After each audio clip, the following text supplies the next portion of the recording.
Hello everyone, কেমন আছেন আপনারা? আশা করছি ভালো আছেন। আজকে আমি আপনাদের জন্য একটি নিউ ড্রামা নিয়ে এসেছি। ড্রামাটি নতুন বললে ভুল হবে। ড্রামাটি নতুন হোক আর পুরাতন, এতে আমাদের কিছু যায় আসে না, তাই না?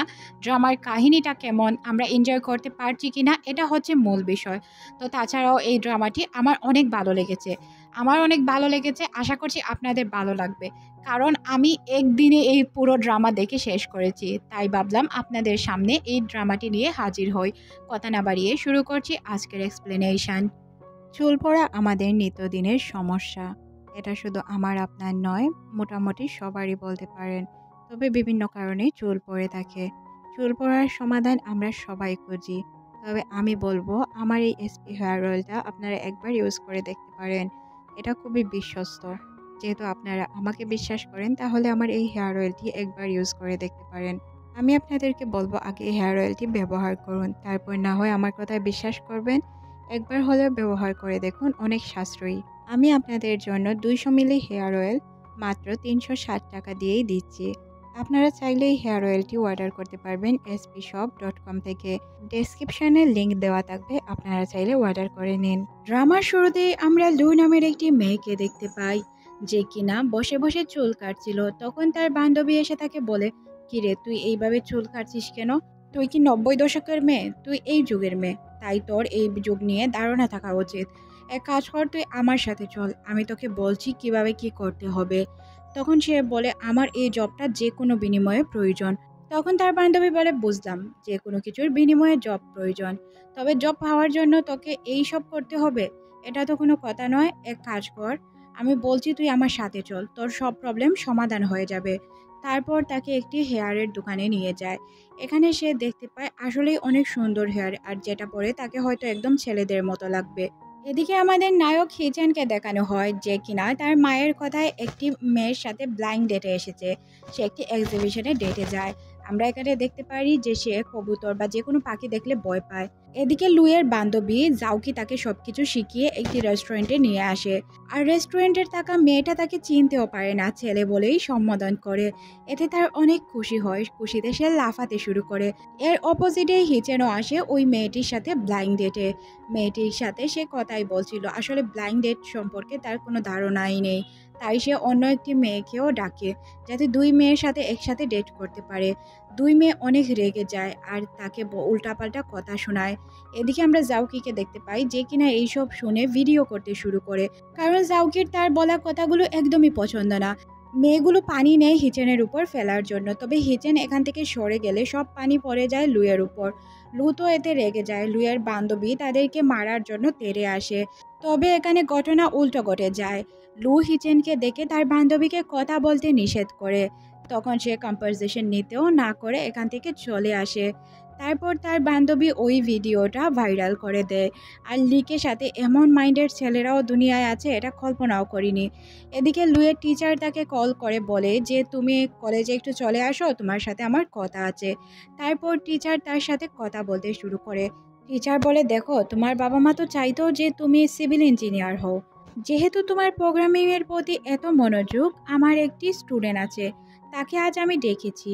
এই কথা শুনে সে লুকিয়ে পড়ে, কারণ সে জানতো স্টুডেন্টটি অন্য কেউ না, হিচেন ছিল। আর সে হিচেনের সামনে আসতে চাচ্ছিল না। টিচার ডাকলে সে অন্য একটি লুকে চলে আসে হিচেনের সামনে। হিচেন বলে, স্যার, আপনি ওর সাথে আমাকে দেখা করতে নিয়ে এসেছেন? তখন টিচার বলে, হ্যাঁ। বারবার তাকে বলা হয়, তোমার ফেসটি রিভিল করো, তোমার ফেসটি দেখার প্রয়োজন। তখন সে তার ফেস খুলে দেখতে পায় তার ফেসে কি যেন একটা লাগানো আছে, কালা টাইপের, হয়তো ব্ল্যাক মাস্ক টাইপের কিছু। তখন টিচার জিজ্ঞাসা করে, এইসব কি করলে তুমি? তখন সে বলে, কিছুই না।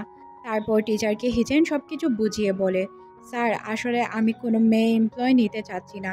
টিচার বলে, মেয়েটি অনেক ভালো, সে কাজ টাজ অনেক ভালোভাবেই করতে পারে, তাছাড়াও অনেক ভালো মেয়ে সে।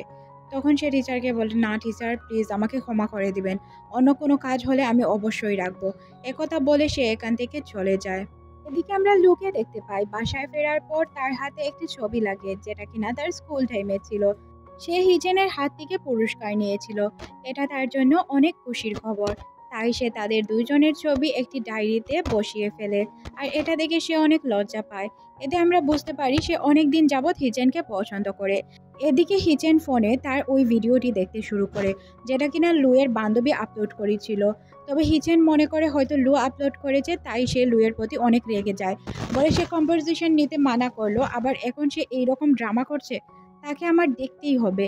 সিন পরিবর্তন হয়, আমরা পরদিন অফিসে দেখতে পাই লুকে, যে কিনা অনেক সুন্দরভাবে প্রিপারেশন নিয়ে এসেছিল আজ তার ইন্টারভিউ।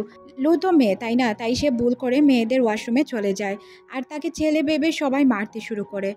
তখনই এখানে এন্ট্রি হয় হিমিংয়ের। সে সবাইকে বুঝিয়ে বলে হয়তো সে ভুলে চলে গিয়েছে, তার দ্বারা ভুল হয়েছে, তাকে ক্ষমা করে দিতে। তারপর সে তাকে বলে তোমার সিবি আমি দেখেছি লু, তোমার সিবি অনেক ভালো, তুমি চাইলেই এই জবটি করতে পারো। এক কাজ করো, তুমি হিচেনের সাথে দেখা করো। এদিকে আমরা হিচেনকে দেখতে পাই, যে কিনা একটি লয়ারকে রেখেছে ওই বিষয়টি নিয়ে মামলা করার জন্য। তখনই তার নজর পড়ে লুইয়ের অ্যাপার্টমেন্ট লেটারের দিকে। তখন সে বুঝতে পারে যে লু তো তাদের কোম্পানিতেই প্রোগ্রামার হিসাবে জয়েন করতে চায়। তখন সে বুঝতে পারে তাকে কিভাবে শিক্ষা দিতে হবে। তাকে ডেকে নিয়ে আসে। লু তো অনেক খুশি ছিল মনে মনে, কারণ সে জানে তার সব কিছুই ঠিকঠাক আছে, তাহলে তার জবটি হয়ে যাবে। তখন হিচেন জিজ্ঞাসা করে তোমার রেজাল্ট তুমি জানতে চাও? লু বলে অবশ্যই, আমি খুব ভালো করেই জানি আমি এটার জন্য পারফেক্ট, তাই আপনি আমাকে সিলেক্ট করবেন। তখন সে বলে ও আচ্ছা, তোমার এত আত্মবিশ্বাস যে আমি তোমাকে সিলেক্ট করব, আচ্ছা দাঁড়াও। তারপর সে তার সব কাগজপত্র ছিঁড়ে ফেলে। এতে লুয়ের অনেক খারাপ লাগে। লু জিজ্ঞাসা করলে সে বলে তুমি এসব কি করেছো? তুমি ওই দিন না বলেছিলে তোমার কোনো টাকা পয়সার প্রয়োজন নেই, তাহলে এই ভিডিও কেন আপলোড করলে? এটা তুমি একদমই ঠিক করোনি। লু বুঝতে পারে এটা তো তার বান্ধবী করেছে, সে কিছুই করেনি। লু বাসায় এসে মন খারাপ করে বসে থাকে, তার বান্ধবীকে বলে ভিডিওটি ডিলিট করে দিতে। তখন তার বান্ধবী জিয়াওকে বলে যে না, ভিডিওটি আমি ডিলিট করব না, তোকে সে জব দেয়নি, আরও খারাপ কাজ করেছে। তখন লু বলে এটা হয়তো ভুলবশত হয়েছে, তুই প্লিজ ভিডিওটি ডিলিট করে দে। তারপর তার বান্ধবী ভিডিও ডিলিট করে টেক্সট পাঠায়, এতে লু কিছুই করেনি, প্লিজ আপনি লুকে জব দিয়ে দিন, আমি সব কিছু করেছি। হিচেন তখন ইউমিংয়ের সাথে বাস্কেটবল খেলছিল, তখন হিউমিং তাকে বুঝিয়ে বলে, তবে সে তার কোনো কথাই মানতে নারাজ। সে বলে এই মেয়েকে কখনোই দেওয়া যাবে না। পরদিন সকালে আমরা লু আর লুয়ের মাকে দেখতে পাই, তারা একটি রেস্টুরেন্টে খাবার খেতে গিয়েছে। আর লুয়ের মা তাকে বলছে দেখতো তোর আশেপাশের মেয়েগুলোকে কি সুন্দর তারা, তুই কিনা সারাক্ষণ কম্পিউটারের কাছে বসে থাকিস। তখনই লুয়ের মায়ের নজর পড়ে তার বান্ধবীর দিকে। বান্ধবী বলে ভুল হবে, ক্লাসমেট, তবে তারা একে অপরকে একদমই পছন্দ করতো না। আজও যখন দেখা হলো তাদের কথাবার্তা কিছু ভালো ছিল না। তখন আমরা জানতে পারি এটা ছিল হিচেনের মা। হিচেনের মা আর হিচেনকে দেখে তো তার অবস্থা খারাপ হয়ে যায়। লু এখান থেকে মেকআপ ঠিক করার কথা বলে পালিয়ে যায়। তখন তার চাবিতে লাগানো একটি পুতুল নিচে পড়ে যায়। এটা নিয়ে চলে যায় হিচেন। হিচেন তার পিছে আসছে, এটা তার একদমই পছন্দ হয় না, তাই সে পানিতে ঝাঁপ দেয়। হিচেন বুঝতে পারে না যে মেয়েটির কি হয়েছে। তারপর সে ভাবে যে মেয়েটি পানিতে পড়েছে, তাকে সেভ করি। সে তাকে সেভ করতেই যাচ্ছিল, তখন সে তাকে লাথি দিয়ে উঠে চলে যায়। এতে তার অনেক খারাপ লাগে। সিন পরিবর্তন হয় হিচেনের মায়ের কাছে। হিচেনের মা তাকে ডেটে যেতে বলে। তখন হিচেন বলে না মা, আমার আর ভালো লাগছে না। তখন সে ওই ডলটি দেখিয়ে বলে এই মেয়েকে খুঁজে দিতে পারলে আমি বিয়ে করে নিব। এখানে হিচেনের মাও অনেক খুশি হয়ে যায়, কারণ এতদিন পরে তার ছেলে কোনো একটি মেয়েকে পছন্দ করলো। এটাই তার জন্য অনেক কিছু ছিল। তাই সে শুরু করে দেয় ওই মেয়েটিকে খোঁজা। পরদিন সকালে লু হিচেনের পিছা করে। সে যখন তার কাছে আসে তার জন্য কিছু গিফট নিয়ে আসে। তখন সে বলে আমি বলেছি না তোমাকে জব দেওয়া যাবে না। সে বলে আমি তো আমার বান্ধবীকে বলে ভিডিও ডিলিটই করালাম, তাহলে তুমি এমন কেন করছো? তুমি বলো আমার মধ্যে কি কমতি আছে? তখন সে কোনোভাবেই কিছু বলতে রাজি হয় না। তারপর সে তাকে ফলো করা বন্ধও করে না। লু বলে যে কোনো বিনিময়ে আমার এই জব প্রয়োজন, তাই আমি তোমার পিছু করা ছাড়বো না। পরদিন যখন হিচেন তার অফিসে আসে তখন তার বাবার সাথে তার দেখা হয়ে যায়। তার বাবা তাকে বলে কি হয়েছে, তোমার মায়ের সাথে তোমার কি প্রবলেম? তখন সে বলে বাবা আমি ব্লাইন্ড ডেটে যেতে চাই না। তখন তার বাবা বলে মনে আছে? তখন তার বাবা বলে মনে আছে কি, তোমার এই পুরো কোম্পানিতে আমি টাকা ইনভেস্ট করেছি, যদি তুমি আমার কথা না রাখো তাহলে সব ইনভেস্টমেন্ট আমি তুলে নিব। তখন সে বাধ্য হয়ে ব্লাইন্ড ডেটে যেতে রাজি হয়। সিন পরিবর্তন হয়, আমরা দেখতে পাই হিচেন খুবই চিন্তিত ছিল। তখন লু তার কাছে আসে। তখন সে লুকে বলে কি হয়েছে, তুমি কি আমার পিছা ছাড়বে না? তখন লু বলে আপনি আমাকে প্লিজ বলে দিন যে আমার মধ্যে কি কমতি আছে, তাহলে ওইগুলো না হয় আমি ফিল আপ করার চেষ্টা করব। তখন হিচেনের মাথায় আসে যে সে তাকে জব দিবে, তবে তার সাথে ব্লাইন্ড ডেটে নিয়ে যাবে। তাই সে তাকে তার সাথে ব্লাইন্ড ডেটে নিয়ে যায়। ব্লাইন্ড ডেটে যে মেয়েটির সাথে তারা এসেছিল ওই মেয়েটির একটি শর্ত ছিল, উপরে উঠতে হবে। তখন হিচেন বলে যে আমার বদলায় লু উপরে উঠবে, আমি উঠতে পারবো না। লু খুবই ভয় পেয়ে যায়, আর লুয়ের হাতে কিছু করারও ছিল না, কারণ তাকে উঠতেই হতো। তাই সে রাজি হয়ে যায় উপরে ওঠার জন্য, আর সে উচ্চতায় অনেক বেশি ভয় পেত। তারপরও সে জিতে যায়। তবে নিচে নামার সময় ব্যালেন্স হারিয়ে সে নিচে পড়ে যেতে গেলে তাকে হিচেন হেল্প করে। হিচেন তাকে ধন্যবাদ দিতে যাবে, তখনই একটি পাখি তার উপরে এসে বসে। আর আমরা তো খুব ভালো করেই জানি হিচেন পাখিতে কতটা ভয় পায়। তারপর এটা থেকেও সেভ করে তাকে লু নিয়ে যায়। আর এতে সে লুয়ের প্রতি কিছুটা ইমপ্রেস হয়ে যায়।